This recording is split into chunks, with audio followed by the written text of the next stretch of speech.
The NHS is under financial scrutiny like never before, yet it seems billions of pounds are being lost to fraud and error every year. I think every citizen in this country wants to know the truth. Tonight, Panorama reveals the fraudsters who are stealing money and getting away with it. We had a notebook which appeared to be an order book for these stolen products. This is criminality at a professional level. It is astonishing. Mr. Craig, I'm from BBC. Would you stop and talk just for a moment? I've got some questions to ask. With exclusive evidence, Panorama examines the sheer scale of fraud. Can I ask, is that your signature? No comment. Are our politicians telling us the truth? They are engaging in a very slick PR operation to minimise the potential picture of fraud in the NHS.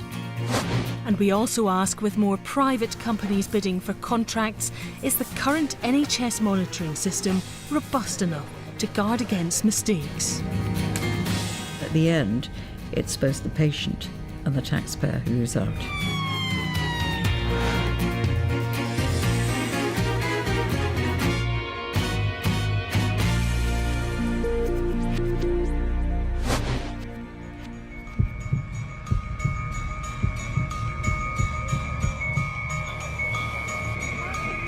The National Health Service is under financial strain. NHS! Its resources under pressure. Royal College of Nursing says the NHS in England is in a desperate situation. And it's unlikely to ease. NHS England is warning it could face a £30 billion funding gap by the end of the decade. We've grown used to being told about the NHS facing one crisis or another. But who's telling us about the vast sums being stolen from it every day? According to the government's own figures, hundreds of millions of pounds are being lost to the NHS each year through fraud. Good morning, folks. Thanks for sharing your time this morning. As you know, this morning's meeting is about Operation Brass. We've been given access to NHS Scotland's Counter Fraud Services, or CFS.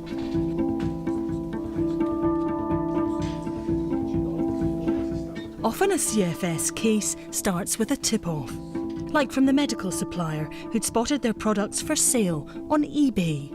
Products they'd already sold to a Glasgow children's hospital. You could see that those items had been sold previously to the health board by numbers that appeared on the actual items themselves.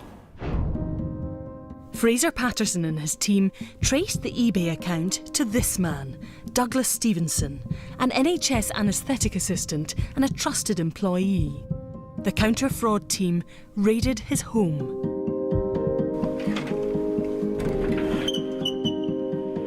We found a computer system which had some of the products that had been stolen sitting beside the computer, in effect ready to be sold. And we had a notebook which appeared to be an order book and envelopes with details of the next customer. Investigators found scalpels, drill bits, implants and sutures. CFS interviewed Douglas Stevenson under caution. Tell me about that, how that came to be in your house. I acquired it from hospital where I work. So you stole it? Yeah. Can you describe to me how you actually stole them? Basically, put them in my rucksack at the end of my shift. Stevenson was simply going to the hospital stores, filling his bag and walking out. His eBay sideline trading in stolen goods was straightforward theft from his employers, the NHS, and the public purse, and it ran into thousands. I found here one of Douglas Stevenson's eBay accounts, Stevenson136. I can see 188 people have left him feedback, and they're saying, brilliant eBayer, excellent service. Just the sheer volume of stuff here. It reads like a hospital inventory. At court, Douglas Stevenson pleaded guilty to defrauding the NHS out of £23,000. He received a sentence of 20 months in prison and was struck off. He's a healthcare professional who has abused his position of trust and there are items that were intended for patient care that didn't go there. So that money has gone. CFS believe the total fraud added up to far more than the £23,000 Stevenson admitted to in court. Over 850 items had been stolen and sold on eBay, and that this amounted to some £75,000 or so, give or take, and that's quite a conservative estimate. We asked to speak to Douglas Stevenson. Through his lawyer, he told us he disputes the figure, but he did not want to comment. Stevenson's fraud might seem small scale, but it's believed there are thousands like him stealing from the NHS and the public purse. Individual cases can run to nearly £1 million. Auchinleck in East Ayrshire, where Stuart Craig ran his dental practice. The village has just 12,000 residents, yet he was one of the highest earners in the country. A random check of his patients' treatment records revealed why. There's certainly no evidence of these teeth needing to be filled in between them. So these are big fillings that he was doing. And of course, the bigger the filling, the bigger the fee. It's John Cameron's job to catch dentists who aren't up to scratch or are fiddling the books. Stuart Craig's bills to the NHS for gold crowns caught his eye. I picked at random 40 cases. We got the laboratory bills in. We checked that he had actually claimed for precious metal, and the laboratory bills showed in 100% of them that he had provided non-precious metal. So Stuart Craig was netting a small fortune, charging the NHS for gold crowns while giving his patients cheaper ones. His standard of work was also causing concern. This person's teeth were being damaged. They're being damaged? By the dentist carrying out work that wasn't necessary. And then you have an onward spiral doing more and more treatment to the deterioration of the patient. Poor fillings led to root treatments the patient may never have needed. Bad root treatments led to crowns. Failed crowns would have to be repeated. All money in the bank for Stuart Craig. I'm ashamed, as a dentist, that any dentist could behave in this manner. Last summer, Stuart Craig was convicted and fined for defrauding the NHS of just under £2,000, nowhere near his total theft. Is that the true scale of his fraud? Well, no. I went through and looked at the scale of misclaims, and I estimate that the amount that he is due to repay, which is possibly an underestimate, is £782,896.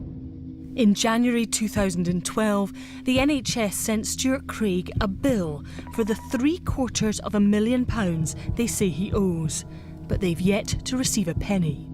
And the man himself seems to have disappeared. But we found him living in the north of Glasgow and wanted to ask him a few questions. We approached him as he pulled up in his driveway. Mr. Craig, I'm from BBC.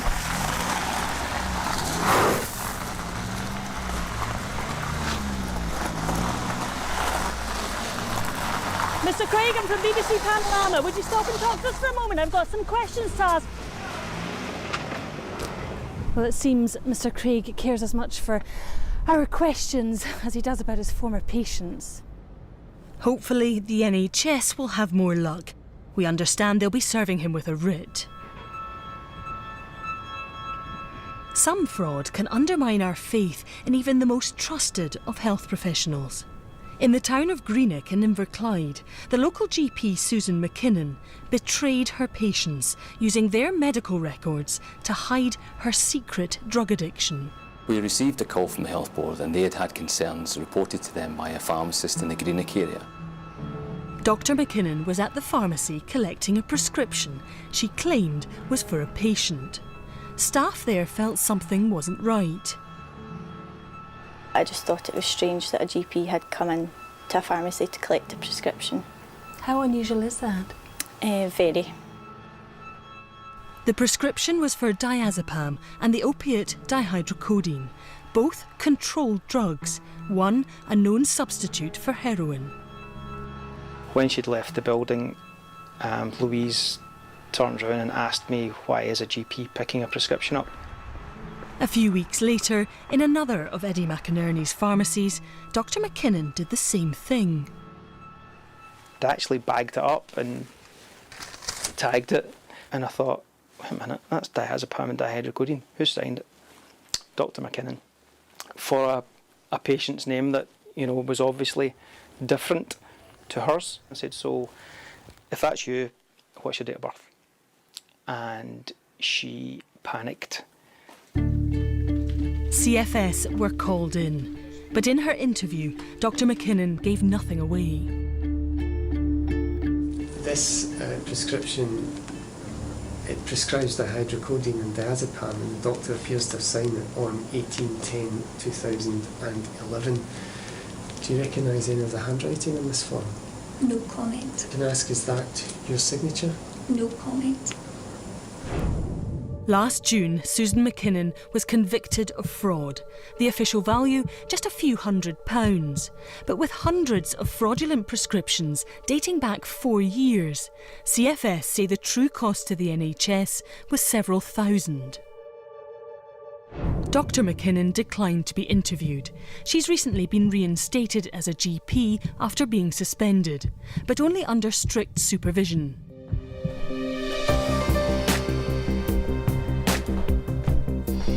Across Britain, NHS fraud investigators pursue around 3,000 cases a year. Officially, the government's annual fraud indicator puts fraud against the NHS at £229 million a year. But is that the true scale of what's being stolen?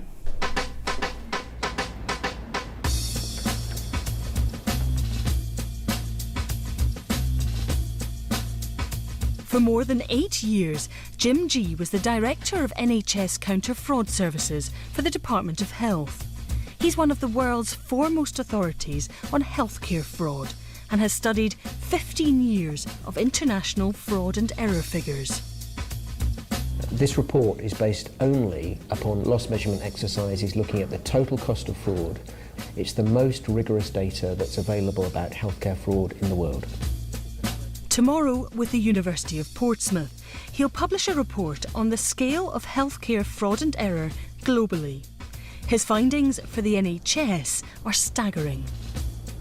How much money is lost to fraud in the NHS each year? Just under 7% on average lost, and in some cases ranging up to over 15% lost. In the UK, the NHS budget is around 100 billion, so that would equate to around 7 billion lost.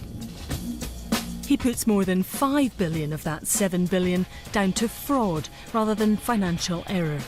That's more than 20 times the amount recorded in the government's annual fraud indicator. Why would they say that there's only £229 million of fraud? Well, the figures quoted in the government's annual fraud indicator are partial, just relating to pharmaceutical and dental services. They ignore the losses that might be taking place in payroll expenditure, one of the largest costs to the NHS, may be taking place in procurement expenditure, clearly areas where there's great potential for fraud. If Jim G's figures are correct, all of us as patients of the NHS are losing out, to the tune of £14 million every day. The amount stolen every year could pay for more than 68,000 new consultants, or 244,000 new nurses. It's the equivalent of the NHS's entire bill for cancer services. If the NHS was only losing £229 million a year, it would be doing 30 times better than any other healthcare organisation in the world. Something I think is completely implausible. No minister would be interviewed, but in a statement, the Department of Health told us it did not recognise Jim G's figure or speculate on levels of losses, adding the department has not downplayed the cost of fraud. Oh, the good life. If the risk of being caught is low compared to the rewards on offer, is the current policing system fit for purpose? Not if the activities of a former resident of this street, Birmingham's exclusive Millionaires' Row in Little Aston, are anything to go by. Living here was Joyce Trail. She ran a surprisingly modest dental practice 7 miles up the road in Handsworth. Joyce Trail enjoyed the high life, frequent Caribbean holidays and stays in £1,000 a night hotels. But the sums didn't add up. She was in fact one of the most prolific fraudsters in NHS history. Joyce Trail would visit care homes, offering to check the residents' teeth. She treats some patients on site, but as a trusted dentist, she now had access to residents' details. She used them to claim payment from the NHS for work she hadn't done, including dentures for patients who still had their own teeth, and on 154 occasions for work carried out on patients who had in fact died. I think what she has done is frankly disgraceful. Fellow dentist Vijay Sudra believes Trail became a full-time fraudster. She faked over 38,000 documents. This is criminality at a professional level. It is astonishing. Over a period of 3 years, some 75% of Joyce Trail's claims to the NHS were found to be bogus. She did not go to work and say, I'm going to treat patients today. 3/4 of her dentistry was paper dentistry. Trail faked invoice statements from lab technicians claiming payment from the NHS. Reputable labs were dragged into the investigation and had to open their records to investigators. They came here to ask me if there were genuine statements or not. And there was 12 months worth of statements that everyone was false. Trail was stealing massive amounts of money to fund a lavish lifestyle, yet it seems she didn't want to spend it paying her bills. We were owed just over £3,000, which was never paid. We 3 months' wages for somebody that we couldn't pay. In court, it was revealed that Joyce Trail had defrauded the NHS out of £1.4 million, the largest ever fraud by an individual against the NHS. She was jailed in 2012 for 7 years. This wasn't the first time that Joyce Trail was found to have stolen from the NHS. She had form. Back in 2004, the NHS found she'd been making false claims too. She agreed to pay back £320,000 and there was no further action. Remarkably, she was able to go on stealing, and there are worries that a fraud on the scale of Joyce Trail's could happen again. The problem here is monitoring. Going back to before 2006, there were regional dental officers who would randomly assess patients. As of 2 or 3 years ago, they've disbanded that dental reference service, and that's a mistake. Not only have the specialist dental fraud teams been disbanded, but NHS Protect, the national body that investigates fraud for the Department of Health, has had its budget cut by around 30% since 2006. And yet, over the same period, since the start of the recession, healthcare fraud has gone up, where it's been measured by 25%. What does that say to you? It says to me bad judgment. Through Freedom of Information requests, we asked NHS Protect how many counter-fraud specialists it employs. The answer was 27, with a further 294 investigators who work at a local level. So that's just over 300 investigators to police a potential £5 billion of NHS fraud. Yet when it comes to benefits, the Department for Work and Pensions employs 6 times the number of investigators for less than half the amount of fraud. There are many good people in NHS Protect who want to do more to tackle fraud in the NHS, but they don't have the resources to do the job that they are capable of doing. Cutting the budget of NHS Protect sends a message to fraudsters that there will be greater opportunities for them to gather their ill-gotten gains.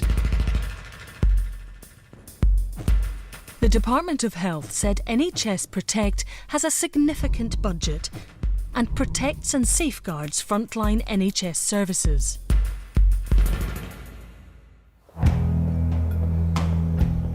In Dorset, Barry Hards is a local NHS fraud specialist. Until April last year, he had responsibility for investigating contractors to the NHS in his area, like opticians. That's now passed to a new body called NHS England. The question is, have they got the resource to deal with new cases, new referrals? And my suspicion, and as of my colleagues, is the answer to that is no. Minutes of a meeting of NHS England's Audit Committee appears to reinforce Barry Hards' concerns. Under the title Budgets for Counter-Fraud Work, it says, management reported that no budgets were originally established for 2013-14. How can you have a confidence that there's a likelihood you'll be discovered, found out, when there's very few people looking at you? And I think it's a genuinely held concern that some people in senior positions have just taken their eye off the ball on this. So it's a good time to be getting away with it? In my view, yes. NHS England told us it was committed to detecting and preventing fraud.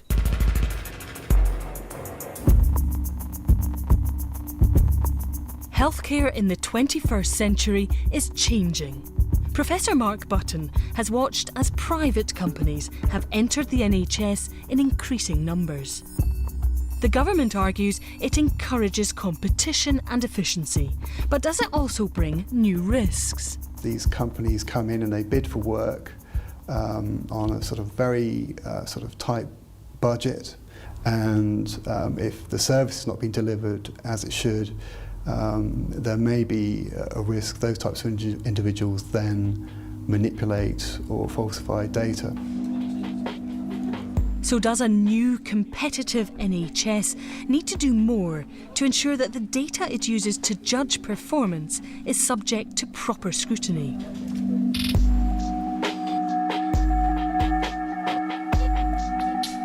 In 2006, here in Cornwall, one of the biggest private companies working in the NHS won a £32 million contract. Serco was to provide the out-of-hours GP service. It meant anyone falling ill after hours would be treated by a doctor working for the company.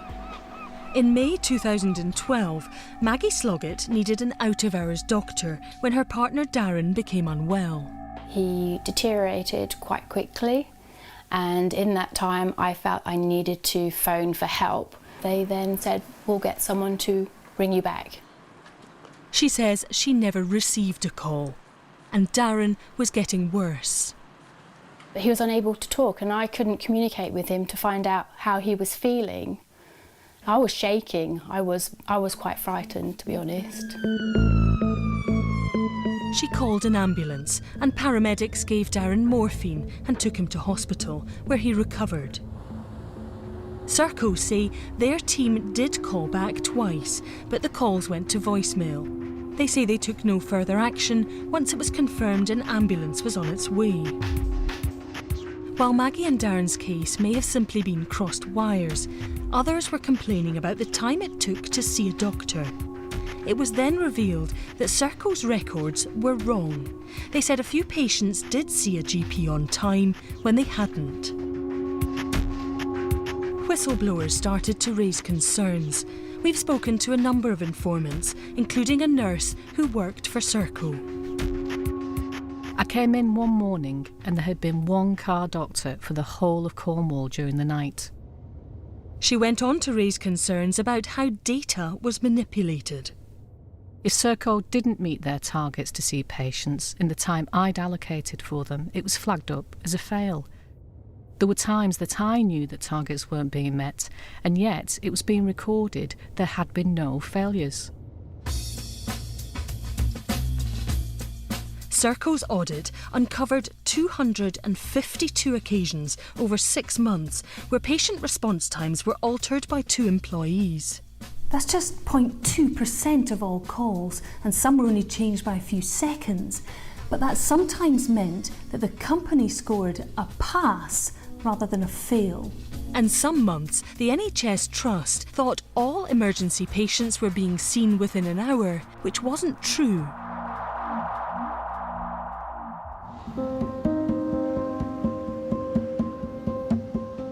Serco and the local primary care trust were summoned before the Public Accounts Committee at Westminster and cross-examined by the chair, Margaret Hodge.